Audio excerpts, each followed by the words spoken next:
আসসালামু আলাইকুম। আজকে আমি আপনাদের দেখাবো কিভাবে VMware এ কালি ইনস্টল করবেন। তো চলুন শুরু করা যাক। যদি আমরা একটা ব্রাউজারে যাই এবং ব্রাউজারে গিয়ে যদি VMware সার্চ করি এবং VMware সার্চ করার পর আমরা VMware ওয়ার্কস্টেশন এ চলে যাব। VMware ওয়ার্কস্টেশন চলে যাওয়ার পর VMware ওয়ার্কস্টেশন 60 Pro এর ভিতরে আমরা যেই লেখাটা দেখতে পাচ্ছি ওয়ার্কস্টেশন 60 Pro প্যারা উইন্ডোজ এটাতে ক্লিক করব। ক্লিক করার পর এখান থেকে আমরা ডাউনলোড অপশনে ক্লিক করব এবং সেভ ফাইল করে আমরা সেভ করে নিব। এটা প্রায় 621 এমবির মতো। আপনারা এটা ডাউনলোড করে নেবেন। আমি অলরেডি ডাউনলোড করে রেখেছি, তো আমি এটা ডাউনলোড করতেছি না, আমি কেটে দিচ্ছি। কেটে দেওয়ার পর আমি আমার ডাউনলোডে চলে যাব। ডাউনলোডে চলে যাওয়ার পর আমি আমার পিসিতে চলে যাচ্ছি। পিসিতে যাওয়ার পর আমি ডাউনলোডে চলে যাচ্ছি এবং ভিএম ওয়ার্কস্টেশনে ডাবল ক্লিক করলাম। ক্লিক করার পর আমি ইয়েস করে দিচ্ছি। ইয়েস করার পর ওয়ার্কস্টেশন প্রো আমার চালু হচ্ছে। চালু হওয়ার জন্য ইনস্টল হচ্ছে। ওয়ার্কস্টেশন প্লেয়ার আমার ইনস্টল হচ্ছে। ইনস্টল হওয়ার পর আমি এটা নেক্সট নেক্সট এবং ইনস্টল করে নিব এবং আই অ্যাকসেপ্ট করে নিলাম। আই অ্যাকসেপ্ট করলাম এবং নেক্সটে ক্লিক করলাম। ক্লিক করার পর এখান থেকে আমি নেক্সট নেক্সট এবং নেক্সট এবং ইনস্টল করে নিলাম। ক্লিক করার পর ইনস্টল করার পর আমরা ফিনিশে ক্লিক করলাম। ফিনিশে ক্লিক করার পর আমরা ভিএমওয়ার ওয়ার্কস্টেশনে ডাবল ক্লিক করলাম। ক্লিক করার পর আমরা এটা একটা পেড সফটওয়্যার, আপনারা চাইলে ওটা কিনে ইউজ করতে পারেন। আমি এটা ফ্রি হিসাবে ইউজ করতেছি, তো আমি আপনারা যারা কিনতে চান তারা কিনে নিতে পারেন। ক্রিয়েট এ নিউ ভার্চুয়াল মেশিনে ক্লিক করি। ক্রিয়েট এ নিউ ভার্চুয়াল মেশিনে ক্লিক করার পর আমরা নেক্সটে ক্লিক করি এবং আইএসও ফাইল। আইএসও ফাইল কি? আইএসও ফাইল যে কালি আমরা কালি ইনস্টল করব। কালি ইনস্টল করার জন্য আমরা আইএসও ফাইল ডাউনলোড করতে হবে। আইএসও ফাইল ডাউনলোড করার জন্য আমরা kali.org যে ওয়েবসাইটে আছে, সেই কালির যে অফিসিয়াল ওয়েবসাইট পেজ আছে, সেই পেজে আমরা ওয়েবসাইটে চলে যাব। তো চলে যাওয়ার পর আমরা যদি ওয়েবসাইটে আমরা ব্রাউজারে লেখার পর আমরা যদি লিখে kali.org লেখার পর আমরা kali.org তাদের অফিসিয়াল ওয়েবসাইটে চলে যাব এবং আমরা যদি ডাউনলোডে ক্লিক করি এবং আমরা কালিতে যাওয়ার পর আমরা 32 বিটের জন্য আমরা ডাউনলোড করতে পারি অথবা 64 বিটের জন্য। আপনার কম্পিউটার 32 বিট না 64 বিট, 32 অথবা 64 বিট দেখার জন্য আপনাদেরকে যেতে হবে পিসিতে ক্লিক করার পর রাইট ক্লিক করবেন। রাইট ক্লিক করার পর প্রপার্টিসে চলে যাবেন। প্রপার্টিসে চলে যাওয়ার পর আপনার the your PC is monitored and protected.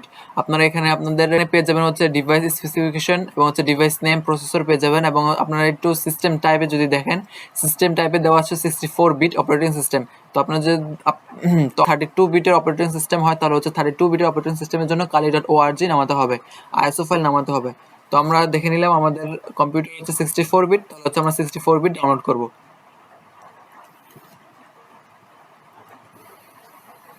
তো 64 বিট ডাউনলোড করার জন্য আমরা ডাউনলোড অপশনে ক্লিক করলাম। ডাউনলোড অপশনে ক্লিক করার পর আমরা তাদের কালির যেই প্ল্যাটফর্ম আছে আমরা সেই প্ল্যাটফর্মে চলে আসলাম এবং বেয়ার মেটাল থেকে আমরা 64 বিটের জন্য কালি লিনাক্স 2021.2 আমরা ডাউনলোড করে নিব এবং দ্বিতীয় নাম্বারটা আমরা ডাউনলোড করব ইনস্টলার 64 বিট এবং মাঝেরটা যেটা আছে সেটা আমরা ডাউনলোড করে নেব installer complete offline installation with customisation. এটাতে ক্লিক করব। ক্লিক করার পর আমরা সেভ ফাইল এবং সেভ ফাইল থেকে আমরা এটা ডাউনলোড করে নিব এবং যারা 32 বিট তারা 32 বিটে ক্লিক করবেন। 32 বিটে ক্লিক করে মাঝেরটা যেটা আছে সেটা আপনারা ইনস্টল করে নেবেন। তো ওয়ার্কস্টেশন চলে আসলাম। ওয়ার্কস্টেশন চলে আসার পর আমরা ক্রিয়েট আ নিউ ভার্চুয়াল মেশিনে ক্লিক করলাম। ক্লিক করার পর আমরা নেক্সটে ক্লিক করলাম এবং নেক্সটে ক্লিক করার পর আমরা আইএসও ফাইল আইএসও ফাইল দিব। ISO file installer disk image file ISO. তো আমরা ব্রাউজ করতেছি। তো আপনারা যারা ডাউনলোড করবেন তারা ডাউনলোডে থেকে যাবে। আমি এফ এ রেখেছিলাম, তো এখান থেকে আমি কালি লিনাক্স ইনস্টলার আইএসও ফাইলে আমি AMD 64 এর জন্য আমরা আইএসও ফাইলটা সিলেক্ট করে নিলাম। সিলেক্ট করার পর আমরা যদি নেক্সটে ক্লিক করি, নেক্সটে ক্লিক করার পর আমরা অপারেটিং সিস্টেম লিনাক্স, আমরা লিনাক্স বেসড, অর্থাৎ কালি একটা লিনাক্স বেস সিস্টেম। সেক্ষেত্রে আমরা লিনাক্সে সিলেক্ট করে নিলাম এবং লিনাক্সে সিলেক্ট করার পর আমরা নেক্সটে ক্লিক করব। নেক্সটে ক্লিক করার পর তো এখানে ভার্চুয়াল মেশিন নেম এখানে উবুন্টু লেখা, তো আমরা কালি লিখে দিব এবং কালি লেখার পর নেক্সটে ক্লিক করব। এখানে ম্যাক্সিমাম ডিস্ক সাইজ জিবি, অর্থাৎ কত জিবি রাখতে পারছেন, 20 জিবি। আমি এখানে রেকমেন্ডেড করব যে 50 জিবি রাখার জন্য। তো যদি আমরা 20 জিবি রাখতেছি, তো আমি নেক্সটে ক্লিক করব। আমি ফিনিশে ক্লিক করি। ফিনিশে ক্লিক করার পর আমি পাওয়ার অন দিস ভার্চুয়াল মেশিনে ক্লিক করলাম। ক্লিক করার পর ওকেতে ক্লিক করলাম। ওকেতে ক্লিক করার পর VMware ওয়ার্কস্টেশনটা বুট হচ্ছে। আমরা এখান থেকে গ্রাফিক্যাল ইনস্টল যে অপশনটা আছে সেটা এন্টার করলাম। এন্টার করার পর আমাদের ইনস্টলারটা বুট হচ্ছে। আমাদের যে আইএসও ফাইল ইনস্টল করেছি, আমরা যে আইএসও ফাইল দিয়েছি সেটা বুট হচ্ছে। সেজন্য আমাদেরকে প্রায় অনেক সময়ের প্রয়োজন। আমরা এখান থেকে সিলেক্ট ল্যাঙ্গুয়েজ, আমরা হচ্ছে ইংলিশ সিলেক্ট করে নিলাম। আমরা হচ্ছে কন্টিনিউতে ক্লিক করি। কন্টিনিউতে ক্লিক করার পর আমরা হচ্ছে ডিফল্ট হিসাবে লোকেশনটা ইউনাইটেড স্টেট এ রাখি এবং হচ্ছে কন্টিনিউতে ক্লিক করি। ক্লিক করার পর এখান থেকে হচ্ছে কনফিগার দ্য কিবোর্ড, আমরা হচ্ছে আমেরিকান ইংলিশ রাখতে চাচ্ছি। তো আমি হচ্ছে কন্টিনিউতে ক্লিক করলাম। কন্টিনিউতে ক্লিক করার পর আমার হোস্ট নেম আমি কালি হিসেবে ডিফল্ট হিসেবে রাখতেছি। তো আপনার হচ্ছে ডোমেন নেম আমি হচ্ছে এখানে ফাঁকাই রাখতেছি। তো হচ্ছে কন্টিনিউতে ক্লিক করি। কন্টিনিউতে ক্লিক করার পর এখানে হচ্ছে full name of new user, অর্থাৎ এখানে হচ্ছে আপনারা যখন এটা বুট করার পর আপনারা হচ্ছে ওপেন করবেন, সেক্ষেত্রে হচ্ছে আপনাদেরকে সবসময় হচ্ছে একটা ইউজার নেম এবং হচ্ছে পাসওয়ার্ড থাকবে এবং হচ্ছে ইউজার নেম আপনারা দিয়ে নেবেন। আমি হচ্ছে ইউজার নেম দিয়ে নিলাম হাইড্রা এবং হচ্ছে ইউজার নেম হাইড্রা দেওয়ার পর আমি হচ্ছে কন্টিনিউতে ক্লিক করলাম। কন্টিনিউতে ক্লিক করার পর এখানে হচ্ছে পাসওয়ার্ড, এখানে হচ্ছে ইন্টার পাসওয়ার্ড এবং হচ্ছে রি ইন্টার পাসওয়ার্ড করে নেবেন এবং হচ্ছে কন্টিনিউতে ক্লিক করবেন। ক্লিক করার পর এবং হচ্ছে এখানে হচ্ছে ক্লোক, অর্থাৎ কনফিগার দ্য ক্লোক আমি হচ্ছে স্টান হিসেবে রাখতেছি এবং হচ্ছে কন্টিনিউতে ক্লিক করলাম। কন্টিনিউতে ক্লিক করার পর এটা হচ্ছে ডিটাচ হচ্ছে এবং হচ্ছে ডিটাচ ডিস্ক এবং পার্টিশন হচ্ছে এবং হচ্ছে এখান থেকে একটু মনোযোগ সহকারে দেখবেন। এখানে হচ্ছে অপশন দেখতে পাচ্ছেন, এখানে হচ্ছে গাইডেড ইউজ ইন্টায়ার ডিস্ক এবং হচ্ছে guided use entire disk and set up LVM এবং হচ্ছে guided use entire disk and LVM. এখান থেকে হচ্ছে আমি হচ্ছে গাইডেড ইউজ ইন্টায়ার ডিস্ক কন্টিনিউতে ক্লিক করলাম। কন্টিনিউতে ক্লিক করি। কন্টিনিউতে ক্লিক করার পর এখান থেকে হচ্ছে আমি ডিফল্ট হিসেবে এটাই রাখলাম।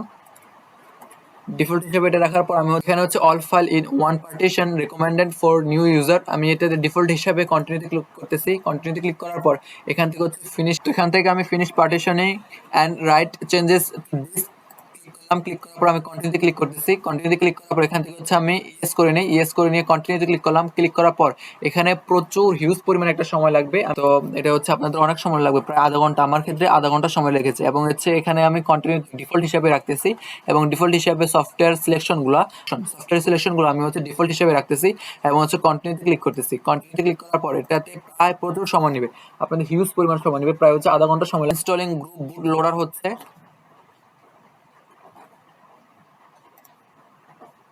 এবং সেখানে হচ্ছে আমি ইয়েসে ক্লিক করলাম। ইয়েসে ক্লিক করার পর আমরা কন্টিনিউতে ক্লিক করি। ক্লিক করার পর ইন্টার ডিভাইস ম্যানুয়ালি আমরা হচ্ছে দ্বিতীয় সিলেক্ট করে নিই। এভাবে আমরা হচ্ছে পাওয়ার করে নিলাম, পাওয়ার অন করে নিলাম এবং হচ্ছে ওকেতে ক্লিক করি। ক্লিক করার পর এবং হচ্ছে vmware ওয়ার্কস্টেশন চালু হচ্ছে। চালু হওয়ার পর লোড হচ্ছে এবং হচ্ছে লিনাক্স অপারেটিং সিস্টেম চালু হচ্ছে। একটু সময় নিতে পারে, প্রথমবার আপনাদের vmware ওয়ার্কস্টেশন চালু হয়ে যাবে।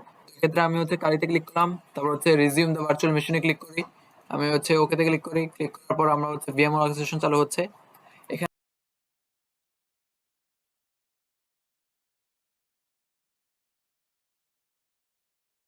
চালু হচ্ছে, এই তো আমরা হচ্ছে চলে আসলো। এখান থেকে হচ্ছে আমরা ইউজার নেম, অর্থাৎ আমরা যে ইউজার নামটা সেট করেছিলাম সেই ইউজার নেমটা এখানে প্রবেশ করাবো এবং হচ্ছে আমাদের ইন্টার ইউর পাসওয়ার্ড, আমরা হচ্ছে আমাদের পাসওয়ার্ডটা দিয়ে নিব। তো আমি আমার ইউজার নেম এবং হচ্ছে আমার পাসওয়ার্ড এবং হচ্ছে লগ ইন করলাম। লগ ইন করার পর আমরা হচ্ছে লিনাক্স ইনস্টল হয়ে গেছে vmware ওয়ার্কস্টেশনে।